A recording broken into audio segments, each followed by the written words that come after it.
The last 2 months have created instability in agriculture and agricultural markets like we haven't experienced since most likely the COVID period of operation. The insecurity in the entire economy is being experienced due to broken contractual agreements by the federal government, whether that's the federal government to state governments or country to country.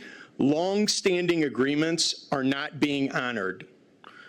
Farmers, just like any other business, need and deserve stability. So when President Trump introduced tariffs on Mexico, Canada, and China, and then suspended Mexico and Canada tariffs, some of them, there was a 2-day period between a Tuesday and a Thursday.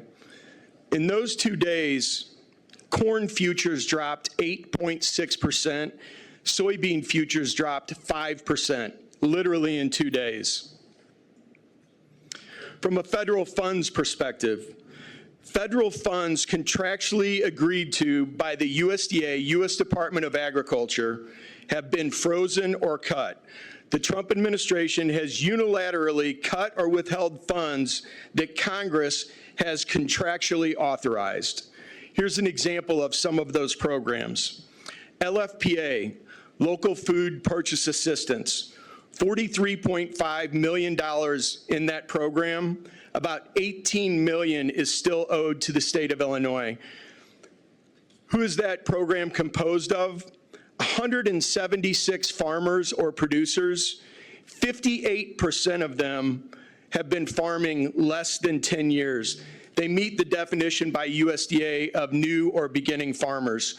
22% of these producers have been producing less than 3 years. They're exactly the people that we need to work to provide assistance to. The foods that are being purchased from these producers at market value are being distributed to food insecure communities. There's 883 communities, food insecure communities, that these foods are being distributed to.